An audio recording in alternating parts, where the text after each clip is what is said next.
1917. New Jersey, États-Unis. Imaginez une jeune fille debout devant un miroir dans une chambre sombre. Elle s'appelle Molly. Elle a 19 ans. Elle est belle, pleine de vie, et s'apprête à aller danser. Elle éteint la lumière et un miracle se produit. Ses cheveux brillent d'une douce lumière verdâtre et fantomatique. Ses ongles luisent comme de petites lucioles. Même son sourire irradie une lueur mystérieuse. Elle rit, tourbillonne devant le miroir, se sentant comme une fée. Elle sait que ce soir, elle sera la reine du bal. Tous les garçons ne regarderont qu'elle. Molly ignore une chose. Elle ignore que cette belle lueur est la lumière de sa propre mort. Elle ignore que chaque atome qui la fait briller est en train de détruire silencieusement, invisiblement et irréversiblement ses os de l'intérieur. C'est une morte vivante qui n'a tout simplement pas encore cessé de respirer. Pour comprendre cette tragédie, il faut retourner à l'usine ensoleillée de la corporation US Radium.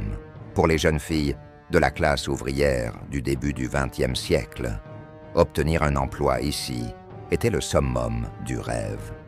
C'était un travail d'élite. Elles étaient métaux-payées 3 fois plus qu'à l'usine de conserve. L'atelier était propre, lumineux.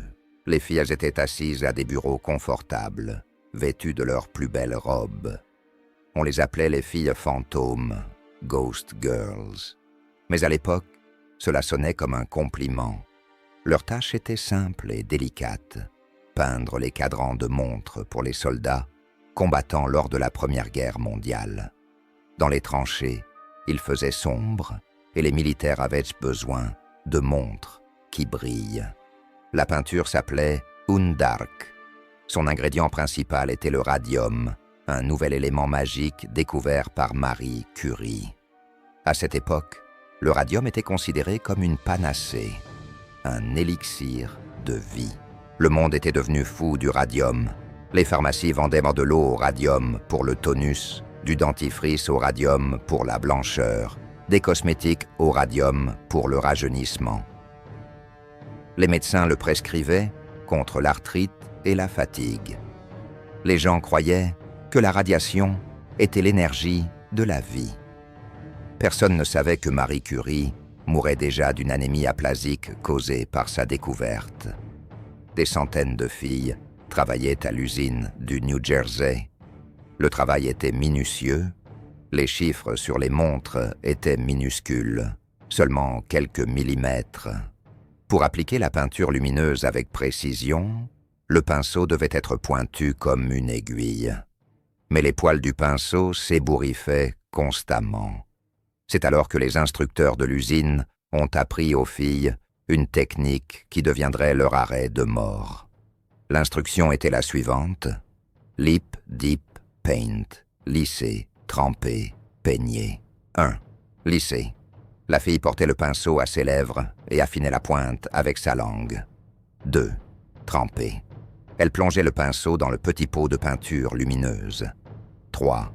Peigner. Elle traçait le chiffre. Et ainsi de suite, des centaines de fois par jour. Et ce n'est pas dangereux, demandèrent parfois les nouvelles, sentant un goût étrange dans leur bouche. Absolument pas, souriaient les cadres.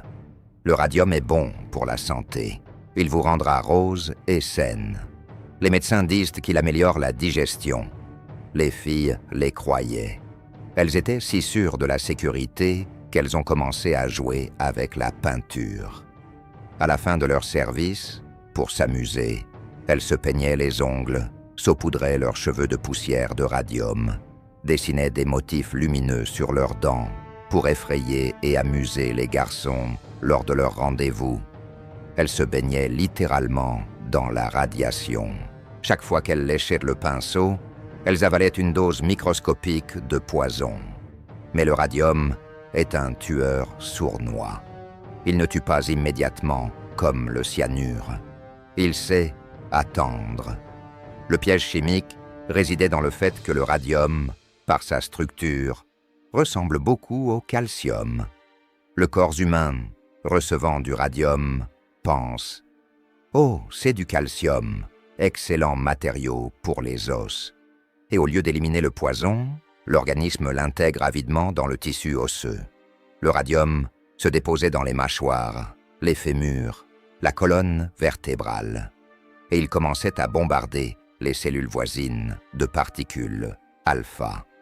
24 heures sur 24, 7 jours sur 7. Les os des filles se transformaient en nids d'abeilles radioactifs. La première à tomber fut Molly Magia, cette même fille joyeuse qui aimait danser. En 1922, après quelques années de travail, elle eut mal à une dent. Rien de grave, pensa-t-elle. Juste une carie. Elle alla chez le dentiste. Le médecin arracha la dent. Mais la plaie ne guérissait pas. Au contraire, elle commença à suppurer. La gencive enfla, se transformant en une bouillie sanglante. Les dents voisines commencèrent à bouger et à tomber l'une après l'autre, sans aucune raison. La douleur devint insupportable. Elle pénétrait son cerveau, l'empêchait de dormir, de manger, de vivre. Molly alla voir un autre médecin. Celui-ci décida que c'était un abcès et qu'il fallait retirer encore quelques dents. Mais lorsqu'il toucha sa mâchoire avec sa pince, il se produisit quelque chose qui fit reculer d'horreur le dentiste expérimenté. L'os de la mâchoire sous la gencive n'était pas solide. Il ressemblait à de la cendre. Le médecin retira simplement un morceau de sa mâchoire avec ses doigts. L'os tombait en poussière. Elle était morte à l'intérieur d'une personne vivante. Les médecins étaient dans l'impasse. Ils n'avaient jamais rien vu de tel. Molly pourrissait vivante. L'infection se propagea à la gorge, toucha la veine jugulaire. Une odeur terrible de décomposition émanait de sa bouche, à cause de laquelle même ses proches avaient honte de s'approcher d'elle. Le 12 septembre 1922, Molly mourut. Elle n'avait que 24 ans. Elle mourut dans d'atroces souffrances, noyée dans son propre sang lorsqu'une veine en décomposition éclata. Qu'ont-ils écrit sur le certificat de décès? Radiation? Empoisonnement? Non. Les médecins de la corporation, protégeant les intérêts de l'entreprise, écrivirent « syphilis ». C'était la couverture parfaite. Une maladie honteuse dont on ne parle pas à voix haute. Cette stigmatisation força la famille à se taire de honte. La corporation US Radium poussa un soupir de soulagement. Problème résolu. Ils avaient mis cela sur le compte de la débauche de la jeune fille. Mais ils se trompaient. Car au même moment, Grace Fryer se retrouva sur un lit d'hôpital. Et après elle, Edna Hussman. Et après elle, Catherine Schaub. Toutes avaient les mêmes symptômes. Douleurs articulaires, dents qui tombent, mâchoires qui s'effritent. Les filles à fantômes commençaient à se transformer en véritables fantômes. Et elles commencèrent à deviner que leur travail d'élite et la peinture bénéfique étaient la cause de leur mort lente et douloureuse. Et parmi elles se trouva celle qui décida de ne pas mourir en silence. 1924, New Jersey. Une étrange épidémie fauchait les jeunes femmes. Dans la ville d'Orange, où se trouvait l'usine, on chuchotait à propos de la malédiction des horlogères. Mais les médecins, achetés par la corporation US Radium, continuaient de poser de faux diagnostics. Rhumatisme, mauvaise hygiène, maladie vénérienne. Grace Fryer, l'une des filles les plus intelligentes et déterminées, comprenait. C'était un mensonge. Elle sentait sa propre colonne vertébrale se détruire. Elle dut acheter un corset en acier, car son dos ne soutenait tout simplement plus son corps. Sa mâchoire lui faisait mal, comme si on y enfonçait des clous. Mais son esprit était de fer. Grace commença son enquête. Elle fit le tour des médecins jusqu'à ce qu'elle trouve un spécialiste honnête. Le docteur Harrison Martland, médecin légiste en chef du comté d'Essex. Martland était un scientifique de la vieille école, méticuleux et incorruptible. Il avait déjà entendu parler des nouvelles recherches sur les dangers de la radiation. Lorsqu'il examina Grace et les autres filles, une hypothèse terrible lui vint à l'esprit. Pour la vérifier, Martland avait besoin de preuves. Il lui fallait un corps. Il obtint l'exhumation du corps de la première victime, Molly Magia, morte 5 ans plus tôt de la syphilis. Lorsque le cercueil fut ouvert, les fossoyeurs et les médecins reculèrent. Le corps de Molly ne s'était pas décomposé comme il aurait dû, mais le plus effrayant n'était pas là. Lorsque l'on retira les restes de tissu du cadavre, dans le crépuscule du cimetière, l'incroyable se produisit. Les os de Molly brillaient, 5 ans dans la terre humide, 5 ans dans l'obscurité du cercueil. Mais le radium dans ses os continuait de travailler. Il s'était incrusté en elle pour toujours. Le docteur Martland emporta des fragments d'os au laboratoire. Il les posa sur une pellicule photo dans une chambre totalement noire. Quelques jours plus tard, il développa la pellicule. On y voyait de nettes traces d'exposition. Les os émettaient une radiation d'une telle force qu'ils pouvaient faire des radiographies d'eux-mêmes. Le diagnostic fut confirmé. Ce n'était pas la syphilis, c'était un empoisonnement aigu au radium. La corporation tuait ses ouvrières. Grace Fryer décida d'attaquer en justice. C'était de la folie. Un groupe de fillages mourantes contre l'une des corporations les plus puissantes d'Amérique, qui avait des millions de dollars, les meilleurs avocats et des relations au gouvernement. Pendant 2 ans, Grace chercha un avocat. Personne ne voulait prendre cette affaire. « Vous ne gagnerez pas », lui disaient les juristes. Le délai de prescription d'US Radium a expiré. Et comment prouverez-vous le lien entre le travail et la maladie des années plus tard? Finalement, un jeune et ambitieux avocat, Raymond Berry, se présenta. Il accepta de représenter les intérêts des Radium Girls, comme la presse les avait baptisées. En 1927, le procès commença. C'était un spectacle d'horreur. Les filles étaient dans un état si critique qu'elles ne pouvaient même pas lever la main pour prêter serment. Catherine Schaub ne pesait que 40 kilos. Grace Fryer ne pouvait pas marcher sans corset. Ses dents avaient été entièrement retirées. La corporation US Radium utilisa la tactique de défense la plus sale: gagner du temps. Leurs avocats savaient, les filles se mouraient. Il leur restait des mois, peut-être des semaines à vivre. Si le procès traînait, les plaignantes mouraient simplement et l'affaire serait close. Lors des audiences, la corporation amenait ses experts qui, l'écume aux lèvres, prouvaient que le radium était sûr et que les filles voulaient juste de l'argent. « C'est de leur faute !» criaient les juristes. Elles se lavaient mal les mains. Le moment fut particulièrement cynique lorsque l'inventeur de la peinture Undark, le docteur Sabine von Sochoki, vint témoigner. Il était pâle. Il cachait ses mains dans des gants. Pendant une pause, Grace vit qu'il avait retiré un gant. Ses doigts étaient noirs, nécrosés. Il avait perdu une partie d'une phalange. L'inventeur mourait aussi de sa création. Il connaissait la vérité. Mais au tribunal, il mentit pour protéger l'entreprise. La presse fit de cette affaire une sensation. Toute l'Amérique suivait les morts vivants qui défiaient le système. Les gens pleuraient en lisant les reportages de la salle d'audience, décrivant comment du pu suintait de la bouche des filles pendant leurs témoignages. La pression de la société devint insupportable. Le juge, voyant l'état des filles, fixa la prochaine audience. 5 mois plus tard. C'était une condamnation à mort. Tout le monde comprenait. Dans 5 mois, aucune d'elles ne serait en vie. Grace Fryer était désespérée. « Ils attendent juste que nous crevions », criait-elle, allongée dans son lit qu'elle ne quittait plus. Mais l'imprévu se produisit. L'histoire parvint jusqu'à Marie Curie, à Paris. La grande scientifique fut sous le choc. « J'ai découvert le radium pour traiter le cancer, pas pour tuer de belles jeunes filles », dit-elle.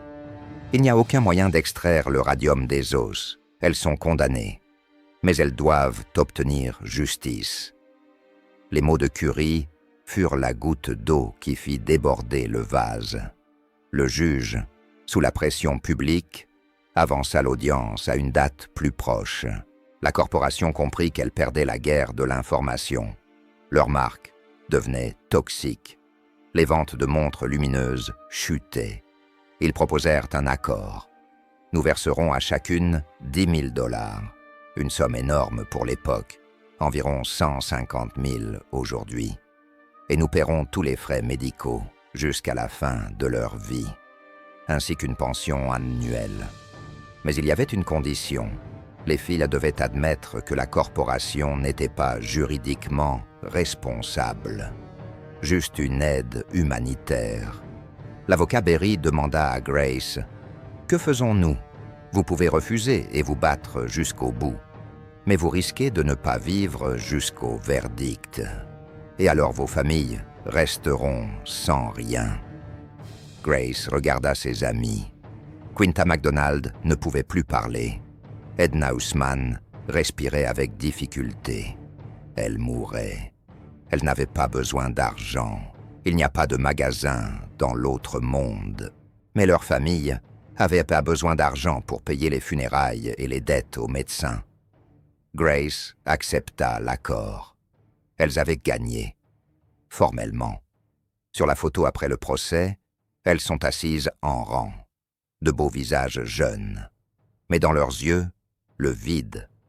Elles savaient qu'elles n'avaient pas gagné la vie, mais une mort confortable. Dans les 2 années suivantes, les 5 plaignantes moururent. On les enterra dans des cercueils en plomb, car le niveau de radiation dans leur corps crevait le plafond. On aurait pu croire que c'était la fin de l'histoire. Le mal puni par l'argent, les victimes reposant en paix. Mais non. Dans un autre État, dans l'Illinois, une autre usine fonctionnait. La Radium Dial Company. C'est là que travaillait Catherine Wolfe Donohue. Lorsqu'elle entendit parler du procès dans le New Jersey, elle demanda à son patron « Monsieur, est-ce vrai? Le radium est-il dangereux ?» Le patron la regarda dans les yeux et dit « Non, Catherine. » Dans le New Jersey, c'était un autre radium. Le nôtre est sûr. Continue à travailler. Et Catherine le crut. Et elle continua à lécher son pinceau. Le cauchemar recommençait. 1938.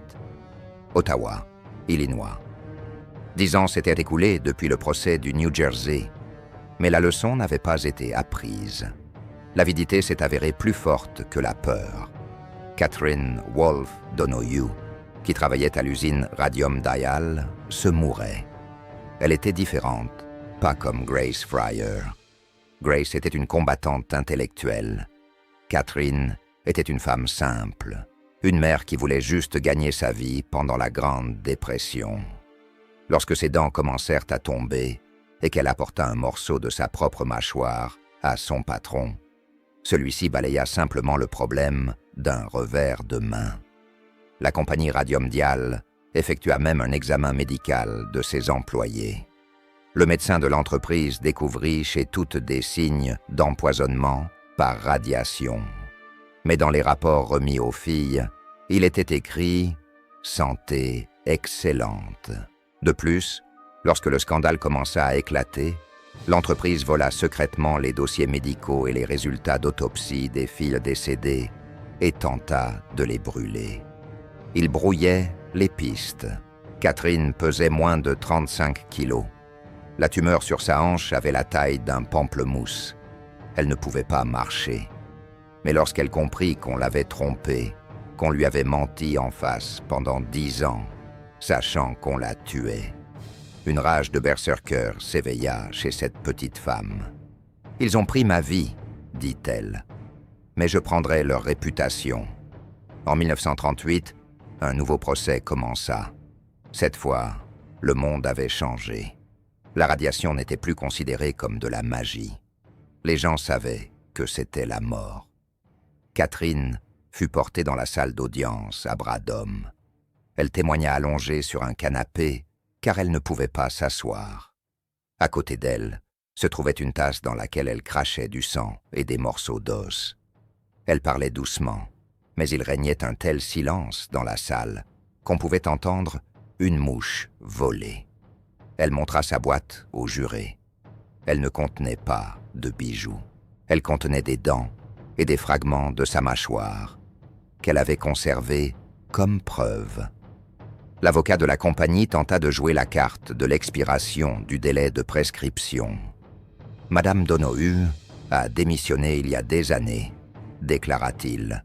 Mais l'avocat de Catherine, Léonard Grossman, qui travaillait gratuitement, détruisit cet argument. « Le poison est toujours en elle », tonna-t-il. « Le crime se commet en ce moment même, à 7 secondes. Le radium continue de la tuer pendant que nous sommes assis ici. » Le point culminant du procès fut la démonstration de la mort lumineuse. On apporta un électroscope, appareil de mesure de charge, dans la salle d'audience. Lorsqu'on l'approcha d'une personne en bonne santé, l'aiguille ne bougea pas. Mais lorsqu'on l'approcha de Catherine mourante, l'aiguille s'agita et s'affola. Elle était un réacteur vivant. Son souffle était radioactif. Les jurés étaient terrifiés. La compagnie Radium-Dial perdit. Le tribunal accorda une compensation à Catherine, mais l'argent ne l'intéressait plus. Après le verdict, les journalistes lui demandèrent « Catherine, qu'allez-vous faire de l'argent ?» Elle sourit faiblement de ses gencives édentées et chuchota « Je vais m'acheter de belles funérailles et je veux que les gens se souviennent. » Elle mourut quelques mois plus tard, le 27 juillet 1938. Sa victoire fit jurisprudence. La loi sur la sécurité au travail fut réécrite. L'héritage des Radium Girls est immense et il concerne chacun d'entre nous. Si aujourd'hui au travail on vous donne un casque, un respirateur ou des lunettes de protection, dites merci à Grace Fryer, Molly Maggio et Catherine Donohue. C'est précisément leur affaire qui a créé le concept même de maladie professionnelle. Avant elle, on considérait que si un ouvrier tombait malade, c'était son problème. Après elle, l'employeur a commencé à porter la responsabilité de la santé des employés. C'est précisément leur affaire qui a conduit à la création de l'OSHA, Administration de la sécurité et de la santé au travail, aux États-Unis, dont les normes ont été copiées par le monde entier. Elles ont payé de leur mâchoire et de leur vie pour que nous ayons aujourd'hui droit à un travail sûr. Dans les années 1940, lorsque les États-Unis lancèrent le projet Manhattan, création de la bombe atomique, les scientifiques se souvinrent des Radium Girls. Glenn Seaborg, lauréat du prix Nobel, écrivit dans son journal que c'était précisément l'étude des os de ces filles qui avait aidé à établir les normes de sécurité pour le travail avec le plutonium. Sans leur sacrifice, des milliers de scientifiques et d'ouvriers à Los Alamos auraient pu périr aussi bêtement et terriblement en léchant quelque chose de radioactif. Les Radium Girls ont sauvé les créateurs de la bombe atomique. Aussi ironique que cela puisse paraître, et qu'en est-il des filles elles-mêmes? Elles sont toujours là, au sens propre. La demi-vie du radium est de 1600 ans. Cela signifie que les os de Molly, Grace, Catherine et de centaines d'autres femmes malheureuses brilleront dans leur cercueil en plomb encore 1500 ans. Si vous venez au cimetière d'Orange ou d'Ottawa avec un compteur Geiger et que vous l'approchez de leur tombe, il crépitera. Dessous la terre, à travers l'épaisseur du béton et du plomb, elle continue de nous envoyer un signal. Ce n'est pas un signal de danger, c'est un signal de rappel. Un rappel que la vie humaine ne peut pas être inconsommable pour le profit des entreprises. Que la beauté ne vaut pas la santé. Et que même la jeune fille la plus fragile à la mâchoire en miettes peut mettre à genoux une industrie géante si la vérité est de son côté. Elle voulait briller. Et elle brille encore aujourd'hui. Mais maintenant, Ce n'est plus la lumière de la bêtise, mais la lumière du courage qui traverse les siècles.